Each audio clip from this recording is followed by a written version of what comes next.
Hello students, in today's lecture we are going to learn 4th standard EVS lesson number 4 water safe for drinking। तो हम इसका video बना चुके हैं। Previous lecture में हमने देखा था यहाँ पे कई सारे एक्सपेरिमेंट है कि किस तरीके से वाटर को हम यहाँ पे एक्सपेरिमेंट देख रहे थे, किस तरीके से वाटर में गंदगी होती है, फिर उसे किस तरीके से हम देखते हैं कौन सी चीज़ें उसमें नीचे बैठ जाती है और कौन सी चीज़ें ऊपर तैरती रहती हैं। फिर हमने देखा कि फिटकरी को हम किस तरीके से घुमाते हैं, फिर उसमें जो मिट्टी रहती है वो नीचे बैठ जाती है और जो पानी रहती है, जो वाटर रहता है वो एकदम ट्रांसपेरेंट हो जाता है। ठीक है, तो पहले वीडियो में हमने ये सब देखा और वो वीडियो अगर आपने नहीं देखा होगा तो इस वीडियो के नीचे डिस्क्रिप्शन बॉक्स में उसका लिंक दे दूँगी, पहले आप वो वीडियो देख लेना।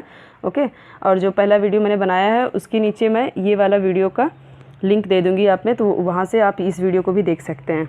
अगर आपको वो वीडियो मिलेगा तो आप उसमें ये भी देख सकते हैं। हमें करना है यहाँ से what does this tell us. तो जब हम देखते हैं यहाँ पे कि जब यहाँ पे हम फिटकरी घुमाते हैं तो किस तरीके से जो गंदगी रहती है वो सब मिट्टी, जो भी मिट्टी रहती है, जो भी डस्ट पार्टिकल रहते हैं वो इस तरीके से नीचे बैठ जाते हैं और बाकी के वाटर एकदम ट्रांसपेरेंट हो जाते हैं।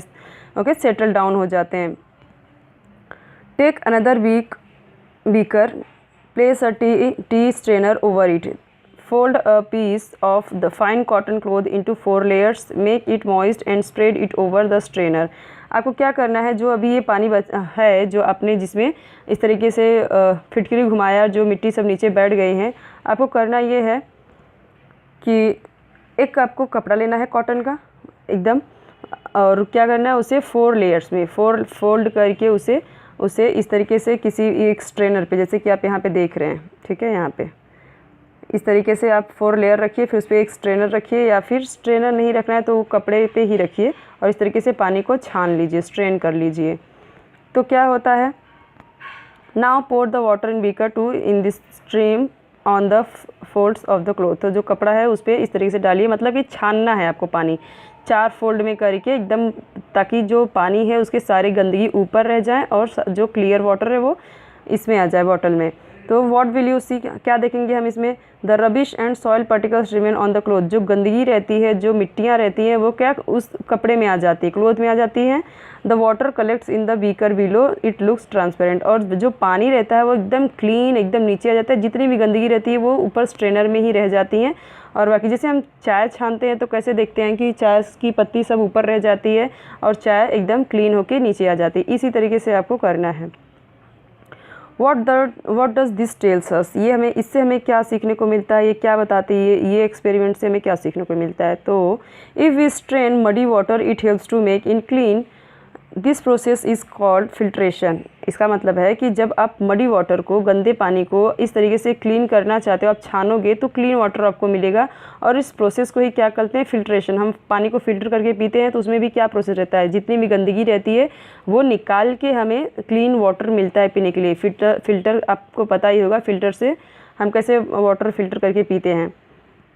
After doing this experiment throw the water into the soil and wash your hands with soap and clean water. अब ये एक्सपेरिमेंट आपने कर लिया, आपको पता चल गया किस तरीके से फ़िल्टर होता है, किस तरीके से गंदगी पानी में नीचे बैठती है, किस तरीके से अगर आप उसमें जो फिटकरी होती है उसे यूज़ करते हैं तो पानी का जो गंदगी रहती है वो नीचे बैठ जाती है। ठीक है, उसके बाद आपको क्या करना है, फेंक देना है, मिट्टी और वाटर सब फेंक देना है और अपने हाथ को अच्छी तरीके से सोप से क्लीन वाटर से धो लेना है, क्योंकि उसमें गंदगी थी तो आपके हाथ में जर्म्स लगे होते हैं, इसलिए आपको अच्छे से धोना है।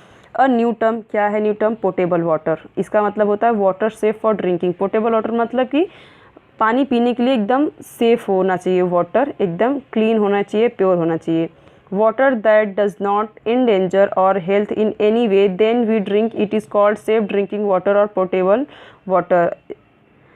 तो अब कोई किसी भी तरीके से हमारे हेल्थ पे कुछ नुकसान ना पहुँचे, इंडेंजर मीन्स खतरनाक ना हो, पानी खतरा ना कुछ पैदा कर दे, कुछ डिजीज़ ना पैदा कर दे, इसलिए हमें वाटर को क्या करना चाहिए, क्लीन करना चाहिए, एकदम सेफ़ होना चाहिए ड्रिंकिंग वाटर। इसी को क्या कहते हैं, पोर्टेबल वाटर। मतलब कि किसी तरीके का ऐसा पानी पीना है कि जो किसी तरीके का नुकसान ना दे, कुछ बीमारी ना दे, और वो पानी का क्या एकदम सेफ़ हो, तो उस पानी को क्या बोलते हैं, सेफ़ ड्रिंकिंग वाटर या फिर पोर्टेबल वाटर उसे बोलते हैं, एकदम क्लीन पानी को।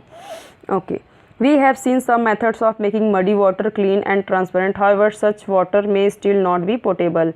इसका मतलब है यहाँ पे हमने कुछ मेथड्स तो देख लिए कि किस तरीके से हम मडी वाटर को, गंदे पानी को किस तरीके से ट्रांसपेरेंट और क्लीन कर सकते हैं, लेकिन फिर भी ये पानी पोटेबल नहीं है, मतलब पीने के लायक नहीं है, आप पी नहीं सकते उस पानी को, क्योंकि उसमें अभी भी बहुत सारे जर्म्स बैक्टीरियाज़ हैं, ठीक है, वो बहुत क्लीन नहीं हुए। क्लीन तो उसकी मिट्टी सब बाहर निकल गई, ट्रांसपेरेंट हो गया, लेकिन उसमें जो जर्म्स है वो पूरी तरीके से ख़त्म नहीं होते। इसके लिए जो मडी वाटर होते हैं वो आपको पीना नहीं चाहिए। कैन यू टेल, आप बता सकते हो, in the rainy season the water of reverse and streams become muddy. तो बारिश के टाइम में क्या होता है, सभी नदियाँ और जो स्ट्रीम्स होते हैं जहाँ से पानी, जैसे झील हो गई, झरने हो गए, पूरे गंदे हुए रहते हैं, पूरे मडी हो जाते हैं। मडी में से एकदम गंदा हो जाता है। Why do we not drink the water, तो हम वो पानी क्यों नहीं पीते। When on an excursion, if you find that the water of a spring or well there has a bad smell, would you drink it? When on an excursion, excursion means क्या होता है यहाँ पे, अगर आप कहीं पे घूमने गए, सैर सपाटे के लिए गए, एक्सकर्शन मीन्स घूमने गए, आप कहीं पे हॉलीडे मनाने गए, तो आप वहाँ पे देखते हो कि बहुत सारे वाटर रहते हैं। कहीं पे आप रिजॉर्ट में गए तो वहाँ पे पानी पानी है, ठीक है, वाटरफॉल पे गए तो वहाँ भी पानी है, वेल को देखने गए अगर दिख गया आपको तो वहाँ पे भी पानी है, और उससे क्या बैड स्मेल आती रहती है। अगर बैड स्मेल आती रहेगी, गंदी स्मेल आती रहेगी, तो क्या आप उस पानी को पियोगे? नहीं पियोगे ना, गंदे पानी। Water safe for drinking, potable water क्या है देखते हैं। Drinking water must be safe for our health, तो ड्रिंकिंग वाटर कैसा होना चाहिए, ज़रूर से ज़रूर क्या होना चाहिए, सेफ़ होना चाहिए हमारे हेल्थ के लिए, उससे हमें कोई नुकसान नहीं पहुंचना चाहिए। Pure water has no taste, अगर प्योर वाटर है, अगर आपको लगता है कि ये प्योर वाटर है तो उसका कोई टेस्ट नहीं होता, कोई स्मेल नहीं होता, कोई कलर नहीं होता। हाँ, हमने बात किया कि अगर कोई वेल है, कुआं है या फिर हैंडपंप है, तो वहाँ की मिट्टी, ज़मीन से पानी आ रही तो मिट्टी के कुछ प्रॉपर्टीज़ होती हैं, कुछ ऐसे पदार्थ होते हैं जो पानी में मिल जाते हैं, इसलिए टेस्ट आने लगता है अलग तरीके का। लेकिन अगर प्योर वाटर है, उसमें कुछ तरीके की मिलावट नहीं है, तो उसमें कोई टेस्ट, कोई स्मेल, कोई कलर नहीं रहता। If water has a colour और अ फॉल स्मेल, अगर वाटर में कुछ कलर जैसा पीला पीला लग रहा है, या कुछ पानी थोड़ा काला में लग रहा है, या ग्रीन थोड़ा सा ग्रीनरी है उसमें, या फिर गंदी स्मेल, फॉल मीन्स गंदी स्मेल आ रही है, so one must avoid drinking it, तो उसे अवॉइड करो, उसे मत पियो। It can make us ill, ये आपको बीमार कर सकती है। When we get muddy water during this rains, जब बारिश के टाइम में मडी वाटर कैसा हो जाता है, मडी हो जाता है, गंदा हो जाता है। We allow it to settle before using it, तो हम इसे क्या करते हैं, पहले सेटल करते हैं, मतलब पहले उसे फ़िल्टर करते हैं या फिर पीने लायक बनाते हैं। If necessary we use alum और वी फ़िल्टर द वाटर, तो हम क्या करते हैं, एलम इस तरीके से फिटकरी को उसमें घुमा देते हैं तो सारी गंदगी नीचे बैठ जाती है, या फिर क्या करते हैं, वाटर को फ़िल्टर करते हैं। फ़िल्टर आता है कई तरीके के, इलेक्ट्रिक वाला भी होता है और एक होता है जिसमें पानी भर के रखते हैं और धीरे धीरे फ़िल्टर होता है, वो वाला भी होता है। Its muddiness disappears and the water looks clean and transparent, तो क्या होता है, जब वाटर फिल्टर कर लेते हैं या फिर उसमें फिटकरी एलम घुमा देते हैं तो कैसा होता है, वो जो उसका गंदगी रहता है वो गायब हो जाता है। और क्यों गायब हो जाती है, क्योंकि उसकी मिट्टी नीचे बैठ जाती है, और ये वाटर कैसे दिखने लगता है, क्लीन एंड ट्रांसपेरेंट, एकदम क्लीन, साफ़ सुथरा, एकदम ट्रांसपेरेंट दिखने लगता है, एकदम अच्छा।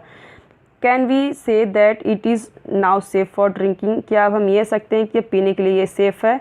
Let's learn some more about this, इसके बारे में हम और ज़्यादा पढ़ते हैं कि क्या सिर्फ फिटकरी घुमाने से और फिल्टर करने से पानी साफ़ हो जाता है। तो न्यू टर्म्स देखते हैं। Micro, very very small thing, मतलब माइक्रो मीन्स क्या, बहुत ही छोटे बैक्टीरिया, बहुत ही छोटे germs. Organism, a living things, organism means की लिविंग थिंग्स, जिंदा प्राणी, ठीक है। माइक्रो ऑर्गेनिज्म क्या होता है, a living thing that can not be seen by the naked eye or even with a magnifying glass. इसका मतलब है कि माइक्रो ऑर्गेनिज्म क्या होता है कि एक लिविंग थिंग जो जिंदा तो है, लेकिन उसे हम नेक्ड आइज, मतलब ऐसी खुली आँखों से, ये कह सकते हैं कि अपनी आँखों से, नंगी आँखों से नहीं देख सकते, उसे हम सिर्फ और इवन मैग्नीफाइज ग्लासेस या फिर मैग्नीफाइंग ग्लासेस। मैग्नीफाइंग का मतलब होता है कि जैसे कि ज़्यादा से ज़्यादा, अगर जैसे होता है कि बढ़ा के हम कोई चश्मे वाला, ज़्यादा नंबर का चश्मा लगा के देखें या फिर नंबर बढ़ाने वाला देखें, तो उससे हम भी नहीं देख सकते, मैग्नीफाइंग से भी नहीं देख सकते, मैग्नीफाइंग ग्लास से भी नहीं देख सकते। उसे हम कैसे देख सकते हैं, microscope. An instrument for looking at very very small things which we can not see with our eyes or even through a magnifying glass. तो माइक्रोस्कोप एक इंस्ट्रूमेंट है वो अभी हम देखेंगे कौन सा है माइक्रोस्कोप, कैसा होता है और ये कैसा ये क्या करता है। Looking at very very small things, इससे हम बहुत सी छोटी छोटी चीज़ों को देख सकते हैं जिसे हम अपनी आंखों से नहीं देख सकते, उसे हम माइक्रोस्कोप से देख सकते हैं। और जो हमें अपनी आंखों से नहीं देख सकते वो हम माइक्रोस्कोप से देख सकते हैं। और वो जिसे हम ना तो आंखों से देख सकते हैं ना मैग्नीफाइंग ग्लास से देख सकते हैं, उसे हम माइक्रोस्कोप से देख सकते हैं। ये है माइक्रोस्कोप। देखिए यहाँ से इस तरीके से आपको आँख में लगाना है, यहाँ पे कोई चीज़ आपको रखनी है और इस तरीके से आपको देखना है, ठीक है। Do you know, if we take a bit of yogurt or a drop of butter milk on a glass slide and place the slide under a microscope, we see very tiny living things in it. अगर आप एक beat थोड़ा सा आप दही या फिर क्या लेंगे, बटर मिल्क आप लेते हैं ग्लास स्लाइड पे, यहाँ पे ग्लास साइड मतलब इस साइड पे आप रखते हैं, तो फिर क्या दिखेगा, यहाँ पे हम देख सकते हैं माइक्रोस्कोप से वेरी टाइनी लिविंग थिंग्स, बहुत छोटे छोटे यहाँ पे कुछ जर्म्स ऐसे रेंगते हुए दिखाई देंगे, दिखते हैं उसमें। They are called micro organism. इसे क्या बोला जाता है, माइक्रो ऑर्गेनिज्म। अब माइक्रो ऑर्गेनिज्म क्या है, यहाँ पे देखिए माइक्रो ऑर्गेनिज्म क्या है, मतलब यहाँ पे जो भी बताया, a living thing that can not be seen by naked eyes, लेकिन इसे हम माइक्रोस्कोप से देख सकते हैं। Okay, so there are called microorganism, these microorganism convert milk into yogurt. तो ये जो माइक्रोऑर्गेनिज्म होते हैं, ये क्या होते हैं, हमारे लिए ना यूज़फुल होते हैं। और ये जो बैक्टीरिया है ये हमारे लिए फ़ायदेमंद है, ठीक है, क्योंकि ये क्या करता है, ये दूध से दही में कन्वर्ट कर देता है, मिल्क से योगर्ट में कन्वर्ट कर देता है। They are useful for us, ये हमारे लिए यूज़फुल है और हमारे लिए फ़ायदेमंद भी है। But all micro organism are not useful, but ऐसा नहीं कि सारे माइक्रो ऑर्गेनिज्म अच्छे ही होते हैं और हमारे यूज़फुल होते हैं, हमारे लिए फ़ायदेमंद होते हैं। Some micro organism cause diseases when they enter our bodies. और कुछ माइक्रो ऑर्गेनिज्म तो ऐसे होते हैं जो हमारे बीमारी के कारण बन जाते हैं, अगर हमारी बॉडी में वो चले गए, किसी तरीके से एंटर कर गए। जैसे हम देखते हैं ना, कभी हम मार्केट की चीज़ें खा लेते हैं, कुछ भी इस तरीके से जो गंदी चीज़ें रहती हैं उसमें जर्म्स चले गए तो हमारा पेट ख़राब हो जाता है, उल्टियाँ होने लगती हैं, तो हम बीमार पड़ जाते हैं। तो क्या हमारे अंदर वो जो मतलब कि बीमारी वाले माइक्रो ऑर्गेनिज्म चले गए, ठीक है। They are said to be harmful micro organism, वो क्या हार्मफुल माइक्रो ऑर्गेनिज्म होते हैं, इसलिए हम बीमार पड़ जाते हैं, नुकसान कर देता है वो चीज़ें। There are numerous kinds of micro organism around, हमारे चारों तरफ न्यूमरस काइंड्स, बहुत तरीके के माइक्रो ऑर्गेनिज्म हैं। They are in the soil, in water, in air, on rocks, that is anywhere and everywhere. हमारे चारों तरफ हम कह सकते हैं कि जर्म्स हैं, बैक्टीरियाज़ हैं, माइक्रो ऑर्गेनिज्म हैं, बट हम उन्हें देख नहीं पाते हैं, तो हमें लगता है सब कुछ सही है।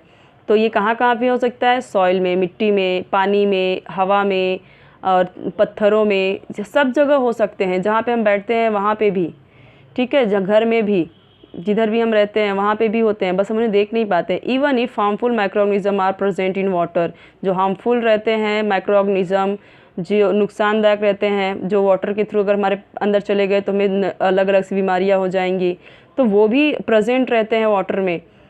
We are not be able to see them, हम उन्हें देख नहीं पाते। Now though the water with such microorganism looks transparent, would it be safe for drinking. तो इसका मतलब है कि जब वो पानी में रहते हैं माइक्रो ऑर्गेनिज्म जो हमारे लिए हार्मफुल हैं, और वो भी ट्रांसपेरेंट ही दिखते हैं, वो दिखते नहीं हैं हमें अपनी आँखों से, ठीक है, तो क्या वो हमारे लिए पानी जो है, जो भी हम पानी पीते हैं वो हमारे लिए सेफ़ है? तो नहीं है सेफ़, क्योंकि हार्मफुल उसमें माइक्रो ऑर्गेनिज्म है, छोटे छोटे बैक्टीरियाज़ हैं। तो you may know that during the rainy season, आपको पता होगा ड्यूरिंग सीजन, रेनी सीजन, बारिश के टाइम में, we often hear of an outbreak of diarrhoea और गैस्ट्रिटिस। इसका मतलब है कि जब बारिश का टाइम आता है तो हम देखते हैं ज़्यादा से ज़्यादा लोगों को क्या हो जाता है, डायरिया हो जाता है। डायरिया में क्या होता है, उनको वोमिटिंग होने लगती है, लूज़ मोशन स्टार्ट हो जाता है, गैस की प्रॉब्लम होने लगती है, ठीक है, और वोमिटिंग और इस तरीके से ब्लॉटिंग, मतलब कि पेट फूलने लगता है, क्योंकि उनको खाने के पानी के साथ उनको चला गया harmful micro organism. At such times, ऐसे टाइम में, we need to boil the water that has been cleaned by settling and filtration. तो हमें क्या करना है, बारिश के टाइम में हमें बॉयल करके वाटर को पीना चाहिए, क्लीन, तभी तो फ़िल्टर है, सेटलिंग किया हुआ है आपने। अगर पानी को, अगर आपके इधर आया पानी और आपने उसमें आपको फिटकिरी आपने घुमा दिया तो आपको लगा कि क्लीन हो गया, आपने फ़िल्टर कर लिया, आपको लगा पानी क्लीन हो गया। इतना ही नहीं, आप क्लीन किए, फ़िल्टर किए, तब भी आपको एक बार वाटर को बॉईल कर लेना चाहिए, क्योंकि उस टाइम में बहुत ज़्यादा जर्म्स हो जाते हैं। Only then does it become safe for drinking. जब आप इस तरीके से बॉईल करते हैं, उसे फ़िल्टर करते हैं, सेटलिंग करते हैं, तो जाके ये पानी कहीं पीने लायक होता है, सेफ़ होता है। Boiling the water kills the microorganism in it and prevents disease. तो ये क्या होता है, जब वाटर को हम पानी को बॉईल कर लेते हैं तो जो माइक्रोऑर्गेनिज्म रहते हैं वो मर जाते हैं, ठीक है। और इससे क्या होता है, जो बीमारियां होती हैं वो नहीं होती हैं। मतलब कि बॉइलिंग वाटर क्या करता है, माइक्रोऑर्गेनिज्म को मारता है और बीमारियों को प्रिवेंट करता है, रोकता है बीमारियों को। Use your brain power. Some substances do not dissolve in water, that would be the advantage of this. यहाँ पे कुछ सब्सटेंसेज हैं जो कि पानी में डिज़ोल्व नहीं होते, घुलते नहीं। इसका क्या एडवांटेज होता है, जैसे कि हम ये देख सकते हैं कि जैसे तिनका विनका हुआ या स्ट्रॉ हुआ, ये सब पानी में घुला नहीं तो हम उसे निकाल के फेंक सकते हैं, ठीक है। बहुत सारी चीज़ें हमें पता है कि कुछ हम ऐसा चाहते हैं कि ये चीज़ हमें दिखनी चाहिए। अगर आप घी डालते हैं पानी में या कुछ भी डालते हैं तो आपको उसमें पता चल जाता है, तो उसमें डिज़ोल्व नहीं होती। आपको भी यहाँ पे अपना ब्रेन पावर यूज़ करना है कि क्या फ़ायदा है हमें इसका। Mother had brought some cumin seeds, मतलब जीरा, क्यूमिन सीड्स को क्या बोलते हैं, जीरा, फ्रॉम द शॉप। शॉप से क्या लाती है, जीरा लाती है। But some sand got mix with it, mother wants to and the jeera seeds clean. तो यहाँ पे क्या होता है कि वो उसकी माँ चाहती है, मतलब वो जीरा लाती है और उसमें क्या होता है, कुछ रेती मिला हुआ होता है, रेती पत्थर मिल जाता है उसमें। लाते हैं मार्केट से, देखते हैं ना कुछ मिट्टी वगैरह रहती है, तो उसकी माँ चाहती है कि जीरा पूरा क्लीन हो जाए। तो कैसे होगा, उसे पानी में डालेंगे तो फिर सैंड क्या होता है हमें पता है ना, हमने देखा ऊपर एक्सपेरिमेंट में कि सैंड क्या नीचे बैठ जाता है और जीरा तो एकदम लाइट है, वो ऊपर तैरता रहेगा। तो सारे सैंड नीचे रहेंगे और वो फिर सारा जीरा ऐसे छान के निकाल लिया और सैंड नीचे बच गया और फिर सैंड जीरे को सुखा देंगे। इस तरीके से साफ़ कर सकते हैं। तो हमने क्या सीखा, व्हाट वी हैव लर्नड। तो देखते हैं, some substances dissolve in water, some substances do not. कुछ तो सब्सटेंसेस ऐसे होते हैं, पदार्थ ऐसे होते हैं, प्रॉपर्टीज़ ऐसी होती हैं जो डिज़ोल्व हो जाती हैं वाटर में, और कुछ तो नहीं डिज़ोल्व होती, नहीं घुलती उसमें। डिज़ोल्व मीन्स घुलना, उसमें मिल जाना। Some things float on water. कुछ तो चीज़ें होती हैं जो फ्लोट करती रहती हैं, मतलब तैरती रहती है ऊपर, और कुछ नीचे बॉटम में जाके सेटल हो जाती हैं और डूब जाती हैं और सेटल हो जाती हैं वहीं पे, इस तरीके से, ठीक है। In order to obtain clean water, muddy water is allowed to settle. After settling the water is clean further by swirling alum in it और बाय फिल्ट्रेशन। हम क्या करते हैं कि हमें जो पानी क्लीन वाटर अगर हमें चाहिए तो हम क्या करते हैं, मडी वाटर को सेटल करते हैं। मडी वाटर अगर में है हमारे पास है तो उसे हम कैसे सेटल करते हैं, क्लीन कैसे करते हैं, तो पहले हम उसे या तो एलम मतलब फिटकरी घुमा के या फिर फ़िल्टर करके हम उसे क्लीन कर सकते हैं। Even in clean transparent water microorganism can be present. अगर वाटर ट्रांसपेरेंट है, एकदम क्लीन है, और तब भी उसमें क्या है, माइक्रोऑर्गेनिज्म रहते हैं, प्रेजेंट रहते हैं। It is necessary to have safe water for drinking. तो ज़रूरत क्या है कि हम सेफ़ वाटर पीने के लिए हमें ये श्योर होना चाहिए कि ये वाटर सेफ़ है मेरे लिए हार्मफुल नहीं है। So water must be boiled to destroy any microorganism is in it। तो ज़रूरी क्या है कि हमें जो वाटर है उसे बॉयल करना ज़रूरी है, जिससे कि जितने भी माइक्रोऑर्गेनिज्म हैं, जर्म्स हैं, बैक्टीरिया हैं, वो डिस्ट्रॉय हो जाएं, ख़त्म हो जाए, नष्ट हो जाएं, इस तरीके से। ओके, तो देखते हैं यहाँ पे क्या है। Always remember, even such tiny living things like microorganisms which our eyes cannot see have great importance in our lives। तो कुछ बहुत सारे ऐसे भी टाइनी लिविंग थिंग्स जो हैं, माइक्रोऑर्गेनिज्म जो हम आंखों से नहीं देख सकते, बट उनका इम्पोर्टेंस हमारी लाइफ में बहुत ज़्यादा है। जैसे कि हम यही देख लेते हैं कि दही का और बटर मिल्क का, वो हमारी लाइफ में क्या होता है कि दही के जो बैक्टीरिया हैं वो हमारे पेट के लिए बहुत ही फ़ायदेमंद होते हैं, ठीक है। तो कितने इम्पोर्टेंट है हमारे लिए। यहाँ पे भी कुछ दिया हुआ है, देख लेते हैं। ये एक्सरसाइज है, आपको करना है, कुछ खास नहीं इसमें। तो ये सारी चीज़ें आपको करनी है। अगर आपको इसमें प्रॉब्लम आ रही है तो आप बता देना, मैं उसका क्वेश्चन आंसर का भी वीडियो बना दूंगी। आपको कोई भी डाउट हो तो ज़रूर पूछ लेना, और आप वीडियो को ज़रूर सब्सक्राइब कर देना, बेल आइकॉन प्रेस कर देना, जिससे कि आपको नेक्स्ट वीडियो का नोटिफिकेशन मिल जाए। ओके।